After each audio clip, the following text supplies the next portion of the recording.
ಅದ್ದೂರಿಯಾಗಿ ಜರುಗಿದ ಕಲ್ಯಾಣ ರತ್ನ ಪ್ರಶಸ್ತಿ ಪ್ರದಾನ ಸಮಾರಂಭ. ವಿವಿಧ ಕ್ಷೇತ್ರದ 5 ಸಾಧಕರ ಸಮಾಗಮ.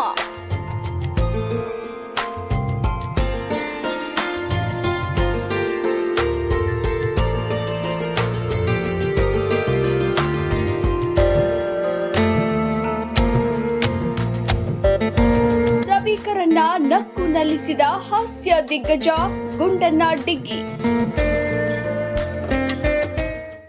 ಕಲಬುರಗಿ ನಗರದ ಸುವರ್ಣ ಭವನದಲ್ಲಿ ಕಲ್ಯಾಣ ಕರ್ನಾಟಕ ಸುದ್ದಿ ವಾಹಿನಿ ಹಾಗೂ ಕಲ್ಯಾಣ ಜ್ಯೋತಿ ಕನ್ನಡ ದಿನಪತ್ರಿಕೆ ನೇತೃತ್ವದಲ್ಲಿ ವಿವಿಧ ಕ್ಷೇತ್ರಗಳಲ್ಲಿ ಸಾಧನೆ ಮಾಡಿದ 5 ಗಣ್ಯರನ್ನ ಗುರುತಿಸಿ ಕಲ್ಯಾಣ ರತ್ನ ಪ್ರಶಸ್ತಿ ನೀಡಿ ಗೌರವಿಸಲಾಯಿತು. ಈ ಸಮಾರಂಭವು ಅತ್ಯಂತ ವಿಜೃಂಭಣೆಯಿಂದ ಹಾಗೂ ಸಾಂಸ್ಕೃತಿಕ ವೈಭವದೊಂದಿಗೆ ನೆರವೇರಿತು.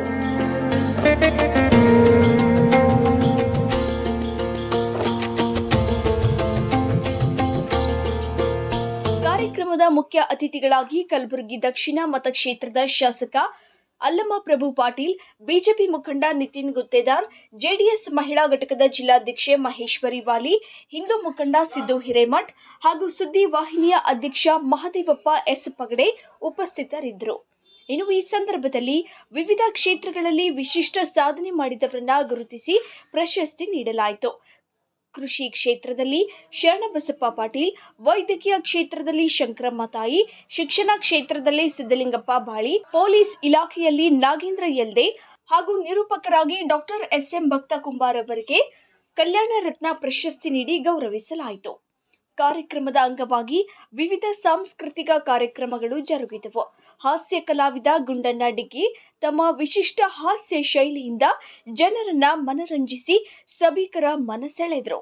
ಸಭೆಯಲ್ಲಿ ಮಾತನಾಡಿದ ಶಾಸಕ ಅಲ್ಲಮ ಪ್ರಭು ಪಾಟೀಲ್ ಅವರು ಇಂತಹ ನಿಜವಾದ ಸಾಧಕರನ್ನ ಗುರುತಿಸಿ ಗೌರವಿಸುತ್ತಿರುವ ಕಲ್ಯಾಣ ಕರ್ನಾಟಕ ಸುದ್ದಿ ವಾಹಿನಿಯ ಕಾರ್ಯವನ್ನ ಪ್ರಶಂಸಿಸಿದರು. ಇವತ್ತು ಬಹಳ ವಿಶೇಷವಾಗಿರ್ತಕ್ಕಂಥ ಕಾರ್ಯಕ್ರಮದಲ್ಲಿ ನಾವೆಲ್ಲ ಭಾಗವಹಿಸಿ ಯಾಕೆ ವಿಶೇಷ ಅಂತಂದ್ರೆ ಪತ್ರಿಕಾಮೋದ್ಯಮ ಈ ಜಗತ್ತಿಗೆ ನಮ್ಮೆಲ್ಲರಿಗೂ ಕೂಡ ಕಣ್ತರಿಸ್ತಕ್ಕಂಥ ರೀತಿಯಲ್ಲಿ ಸಮಾಜದಲ್ಲಿರ್ತಕ್ಕಂಥ ಸಮಸ್ಯೆಗಳನ್ನ ರಾಜಕಾರಣಿಗಳ ಗಮನಕ್ಕೆ, ಅಧಿಕಾರಿಗಳ ಗಮನಕ್ಕೆ ತಂದು ಕೊಡ್ತಕ್ಕಂಥದ್ದು ಮತ್ತು ಅದಕ್ಕೆ ಪರಿಹಾರ ಸಿಗ್ತಕ್ಕಂಥ ರೀತಿಯಲ್ಲಿ ಏನು ಈ ಪ್ರಜಾಪ್ರಭುತ್ವದ 4 ಸ್ತಂಭಗಳಿವೆ. ಅದರಲ್ಲಿ ಕೂಡ ಒಂದು ಸ್ತಂಭ ಪಿಲ್ಲರ್, 4 ಪಿಲ್ಲರ್ಗಳಿಂದ ಪ್ರಜಾಪ್ರಭುತ್ವ ಇವತ್ತು ಗಟ್ಟಿಯಾಗಿ ನೆಲೆಯೂರಿದೆ. ಡಾಕ್ಟರ್ ಬಾಬಾ ಸಾಹೇಬ್ ಅಂಬೇಡ್ಕರ್ ಅವರು ಕೊಟ್ಟಿರ್ತಕ್ಕಂಥ ನ್ಯಾಯಾಂಗ, ಕಾರ್ಯಾಂಗ, ಪ್ರಶಾಸಕಾಂಗ, ಶಾಸಕಾಂಗ ಇವೆಲ್ಲ ಏನು ಈ ದೇಶದ ಭದ್ರ ಬುನಾದಿ ಆಗಿರ್ತಕ್ಕಂಥ 4 ಪಿಲ್ಲರ್ಗಳ ಮೇಲೆ ಈ ಕಲ್ಯಾಣ ಕರ್ನಾಟಕ ಸುದ್ದಿವಾಹಿನಿಯ ಮತ್ತು ಕಲ್ಯಾಣ ಜ್ಯೋತಿ ಕನ್ನಡ ದಿನಪತ್ರಿಕೆಯ ಸಂಪಾದಕರಿಗೆ ನಾವು ಗುಲ್ಬರ್ಗ ಜಿಲ್ಲೆಯ ಜನತೆ ಪರವಾಗಿ ಅವರಿಗೆ ತುಂಬಾ ಅಭಿನಂದನೆಗಳನ್ನ ಸಲ್ಲಿಸ್ತೇನೆ. ಯಾಕಂದ್ರೆ ತಾವು ಒಳ್ಳೆಯ ಕೆಲಸ ಮಾಡಿರ್ತಕ್ಕಂಥವ್ರನ್ನ ಗುರುತಿಸಿ ಅವರಿಗೆ ವೇದಿಕೆಗಳಿಗೆ ಕರೆಸಿ ಸನ್ಮಾನಿಸ್ತಿರಲ್ಲ, ಇದು ಬಹಳ ಒಳ್ಳೆಯ ಕೆಲಸ, ಮುಖ್ಯವಾದಂತ ಕೆಲಸ. ಅವರಿಗೂ ಕೂಡ ಮನುಷ್ಯನ ನಮ್ಮ ಜೀವನದಲ್ಲಿ ಹುಟ್ಟಿ ಬಂದಿದ್ದು ಸಾರ್ಥಕ ಆಯಿತು. ಜಿಲ್ಲಾ ಮಟ್ಟದಲ್ಲಿ, ರಾಜ್ಯ ಮಟ್ಟದಿಂದ ನನಗೆ ಸನ್ಮಾನ ಆಗ್ತಾ ಇದೆ. ನಾನು ಇಷ್ಟೊಂದು ಸಮಾಜವನ್ನ ಸೇವೆ ಮಾಡ್ತಾ ತಾಯಿಯ ಮನಸ್ಸಿಗೆ ಎಷ್ಟು ಶಾಂತಿ ಸಿಗ್ತದೆ, ಎಲ್ಲ ಸನ್ಮಾನಿತರುಗಳು ತೃಪ್ತಿ ಆಗ್ತದೆ. ಇದೆಲ್ಲವನ್ನ ಇದು ಮಾಡೋದ್ರಿಂದ ಮನುಷ್ಯ ಮತ್ತೊಬ್ಬರು ಕೂಡ ನಾನು ಕೂಡ ಈ ಸಮಾಜದಲ್ಲಿ ಇಂಥ ಒಳ್ಳೆಯ ಕೆಲಸವನ್ನ ಮಾಡೋದು, ಸಮಾಜಮುಖ ಕೆಲಸ ಮಾಡಿದ್ರೆ ನನ್ನನ್ನು ಕೂಡ ಗುರುತಿಸಿ ಸನ್ಮಾನಿಸ್ತಾರೆ, ನಾನು ಗೌರವಕ್ಕೆ ಪಾತ್ರನಾಗ್ತೇನೆ, ನನ್ನ ಜೀವನದಲ್ಲಿ ಕೂಡ ನಾನು ಒಂದು ಒಳ್ಳೆಯ ಸಾಧನೆಯನ್ನ ಮಾಡುವಂತ ಆಗ್ತದೆ ಅಂತಕ್ಕಂಥ ಮನೋಭಾವನೆ ಮೂಡುತ್ತದೆ.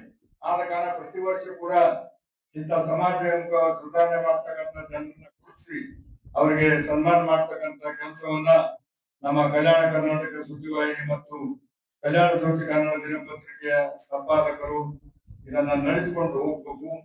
ನಾವು ನಮ್ಮ ಜೊತೆಗೆ ಇರ್ತೀವಿ, ನಮ್ದೇನೇ ಸಹಕಾರ ಕೂಡ ನಾವು ತಮಗೆ ಕೊಡ್ತಾ ಇರ್ತೀವಿ ಅಂತಕ್ಕಂಥ ಮಾತನ್ನ ಈ ಸಂದರ್ಭದಲ್ಲಿ ಹೇಳಿ ನಾನು ಹೆಚ್ಚಿನ ಸಮಯವನ್ನು ತೆಗೆದು ಹೀಗೆ ಬಹಳಷ್ಟು ಸಮಯ ಆಗಿದೆ, ತಡವಾಗಿ ಬಂದಿದ್ದೀವಿ.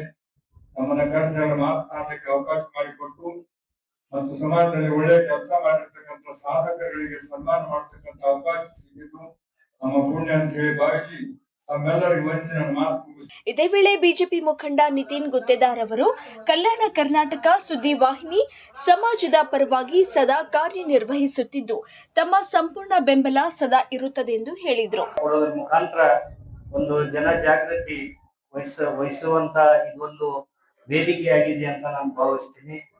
ಪ್ರತಿ ವರ್ಷದಂತೆ ಈ ವರ್ಷ ಕೂಡ ಬಹಳ ಒಳ್ಳೆ ಕಾರ್ಯಕ್ರಮ ಮಾಡಿದ್ರು. ಅದರಲ್ಲಿ ವಿಶೇಷವಾಗಿ ಈಗಾಗಲೇ ಬಹಳಷ್ಟು ವಿಷಯ ನಮ್ಮ ಅಲ್ಲಂಪ್ರಭು ಪಾಟೀಲ್ ಅವರು ಹೇಳ್ಯಾರ.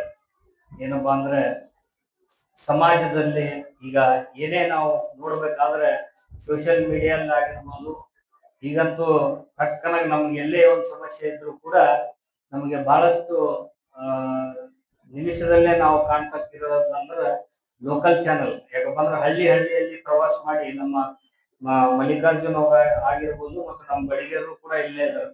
ಅವರು ಕೂಡ ಹಳ್ಳಿಯಲ್ಲಿ ಪ್ರವಾಸ ಮಾಡಿ ಜನರ ಸಮಸ್ಯೆಯನ್ನು ನೇರವಾಗಿ ಅಧಿಕಾರಿಗೆ ತಲುಪಿಸುವ ಮುಖಾಂತರ, ಅದಷ್ಟೇ ಅಲ್ಲ ರಾಜಕಾರಣಿಗಳಿಗೂ ಕೂಡ ಒಂದು ಎಚ್ಚರಿಕೆ ಗಂಟೆ ಕೊಡ್ತಕ್ಕಂಥ ಕೆಲಸ ಕೂಡ ಅವ್ರು ಮಾಡ್ತಾ ಇದ್ದಾರೆ. ನಿಜವಾಗ್ಲೂ ಬಹಳ ಸಂತೋಷದ ವಿಷಯ.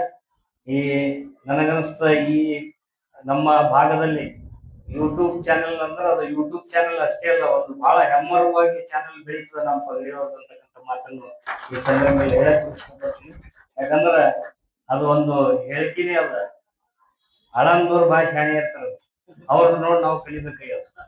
ಅದಕ್ಕಾಗಿ ಏನೇ ಒಂದು ಕಾರ್ಯಕ್ರಮ ಮಾಡಿದ್ರೆ ಹಳಂದೂರು ಬಹಳ ಅರ್ಥಪೂರ್ಣ ಕಾರ್ಯಕ್ರಮ ಮಾಡ್ತಾರಂತಕ್ಕಂಥ ಮಾತನ್ನು ಈ ಸಂದರ್ಭದಲ್ಲಿ ಹೇಳಿ, ಮುಂದೆ ಮಲ್ಲಿಕಾರ್ಜುನ್ ಅವರಿಗೆ ಇನ್ನೂ ಉನ್ನತ ಮಟ್ಟಕ್ಕೆ ತಾವು ಹೋಗ್ರಿ, ಒಳ್ಳೆ ಒಂದು ದೊಡ್ಡ ಚಾನಲ್ ನಿಂದಾಗಲಿ ಅಂತ ಈ ಸಂದರ್ಭದಲ್ಲಿ ಹಾರೈಸಿ ನನ್ನನ್ನ ಆತ್ಮೀಯವಾಗಿ ಬರಮಾಡ್ಕೊಂಡು ಬಹಳ ಆತ್ಮೀಯವಾಗಿ ಸ್ವಾಗತ ಮಾಡಿದ್ವಿ. ತಮ್ಮೆಲ್ಲರಿಗೆ ಧನ್ಯವಾದ. ಸಮಾರಂಭದಲ್ಲಿ ಸಂಪಾದಕ ಮಲ್ಲಿಕಾರ್ಜುನ್ ಪಗಡೆ ಮಾತನಾಡಿ 2027ಕ್ಕೆ ಕಲ್ಯಾಣ ಕರ್ನಾಟಕ ಸುದ್ದಿ ವಾಹಿನಿಗೆ 10 ವರ್ಷಗಳು ಪೂರ್ಣಗೊಳ್ಳಲಿದ್ದು ಈ 10 ವರ್ಷಗಳಲ್ಲಿ ಅನೇಕ ಕಷ್ಟ ನಷ್ಟಗಳನ್ನ ಎದುರಿಸಿ ಸಾರ್ವಜನಿಕರ ಬೆಂಬಲದಿಂದ ಇಂದು ಈ ಹಂತಕ್ಕೆ ಬಂದಿದ್ದೇವೆ ಎಂದು ಹೇಳಿದರು. ಸುಮಾರು ದಿನಗಳ ನಂತರ ಇವತ್ತು ಆ ಸೌಭಾಗ್ಯ ಕೂಡ ಬಂದಿರತಕ್ಕಂಥದ್ದು ಅವರ ಕುಟುಂಬ ಸದಸ್ಯರಾಗಿರಬಹುದು, ಅವರ ಸಂಬಂಧಪಟ್ಟಿರ್ತಕ್ಕಂಥವರಾಗಿರಬಹುದು, ಅವರ ಸಾಧನೆಯನ್ನ ಈ ವೇದಿಕೆಯ ಮೂಲಕ ಕಣ್ತುಂಬಿ ಕೊಳ್ಳಲು ಬಂದಿರತಕ್ಕಂಥ ಪ್ರತಿಯೊಬ್ಬರಿಗೂ ಕೂಡ ವೇದಿಕೆಯ ಮೂಲಕ ಜೋರಾದ ಚಪ್ಪಾಳೆಯ ಸಂದರ್ಭದಲ್ಲಿ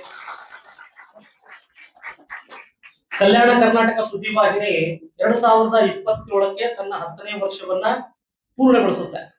ನಾವು 2017ರಲ್ಲಿ ಈ ಸುದ್ದಿವಾಹಿನಿಯನ್ನ ಏನೋ ಹೇಗ್ ತೆಗೆದಿದ್ದೀವಿ ಗೊತ್ತಿಲ್ಲ, ತೆಗೆದಾದ ನಂತರ ನಿರಂತರವಾದ ಪ್ರಯತ್ನಗಳು, ಸಮಸ್ಯೆಗಳನ್ನ ನಾವು ಫೇಸ್ ಮಾಡ್ತಾ ಸಾರ್ವಜನಿಕರ ಬೆಂಬಲದೊಂದಿಗೆ, ಹಲವು ಗಣ್ಯರ ಬೆಂಬಲದೊಂದಿಗೆ ಇಲ್ಲಿಯ ತನಕ ಬಂದು ನಾವು ನಿಂತಿರ್ತಕ್ಕಂಥದ್ದು. ಇದು ನಮ್ಮ ಸಾಧನೆ ಅಂತ ಹೇಳ್ತಾ ಇಲ್ಲ, ನಾವು ಕೇವಲ ಸಾರ್ವಜನಿಕರೊಂದಿಗೆ ಕೆಲಸ ಮಾಡ್ಲಿಕ್ಕೆ ಅವಕಾಶ ಸಿಕ್ಕಿರ್ತಕ್ಕಂಥದ್ದು ನಮ್ಮ ಸೌಭಾಗ್ಯ ಅಂತ ಈ ಸಂದರ್ಭದಲ್ಲಿ ನಾವು ಭಾವಿಸ್ತೀವಿ.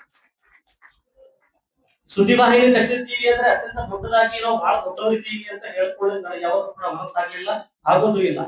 ಸುದ್ದಿ ವಾಹಿನಿಗಳು ಯಾವ ರೀತಿಯಾಗಿ ಕೆಲಸ ಮಾಡ್ಬೇಕು ಅಂತಂದ್ರೆ ಸಾರ್ವಜನಿಕರೊಂದಿಗೆ ನಿರಂತರವಾಗಿ ಕೈ ಜೋಡಿಸಿ ಕೆಲಸ ಮಾಡ್ಬೇಕಾಗಿದೆ. ಸಮಸ್ಯೆಗಳನ್ನ ಯಾವ ರೀತಿಯಾಗಿ ಬಗೆಹರಿಸಬೇಕು ಅನ್ನೋದನ್ನ ಪತ್ರಕರ್ತರಿಗೆ ಚೆನ್ನಾಗಿ ಗೊತ್ತಿರುತ್ತೆ. ಆದ್ರೆ ಅವರು ಸಾರ್ವಜನಿಕರೊಂದಿಗೆ ಕೈ ಜೋಡಿಸಿದಾಗ ಮಾತ್ರ ಅವು ಯಶಸ್ವಿ ಆಗ್ಲಿಕ್ಕೆ ಸಾಧ್ಯ ಇಲ್ಲ.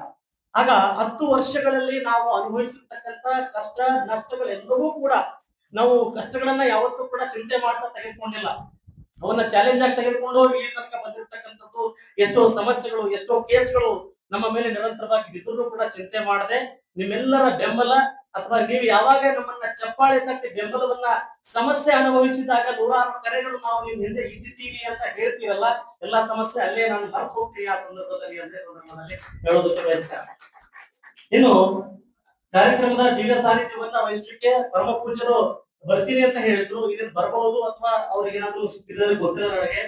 ಅದೇ ರೀತಿಯಾಗಿ ಕಾರ್ಯಕ್ರಮಕ್ಕೆ ಆಗಮಿಸಿರ್ತಕ್ಕಂಥ ದಕ್ಷಿಣ ಮತಕ್ಷೇತ್ರದ ಶಾಸಕರಾಗಿರ್ತಕ್ಕಂಥ ಅಲ್ಲಂಪ್ರಭು ಪಾಟೀಲ್ ಅವರಿಗೂ ಕೂಡ ನಮ್ಮ ತಂದೆಯವರು ಮನೆ ಹೋಗಿ ಅವರಿಗೆ ಕಾರ್ಡ್ ಕೊಟ್ಟಿದ್ರು. ಅವರು ಈ ಕಾರ್ಯಕ್ರಮಕ್ಕೆ ಉಪಸ್ಥಿತರಿದ್ದರು. ತಡವಾದರೂ ಕೂಡ ಬಂದು ಕಾರ್ಯಕ್ರಮವನ್ನ ಅಡ್ವೈಸ್ ಮಾಡಿದ್ದಕ್ಕಾಗಿ ಅವರು ಧನ್ಯವಾದಗಳು ಹೇಳ್ತೀನಿ.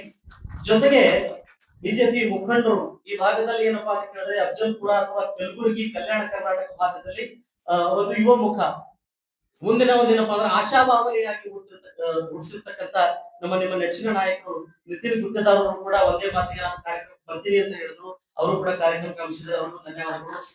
ಕಲಬುರಗಿ JDS ಮಹಿಳಾ ಘಟಕದ ಜಿಲ್ಲಾ ಅಧ್ಯಕ್ಷರಾಗಿರ್ತಕ್ಕಂಥ ಮಹೇಶ್ವರಿ ವಾಲಿ ಅವರು ಕೂಡ ಕಾರ್ಯಕ್ರಮ ಗಮನಿಸಿದ್ದಾರೆ.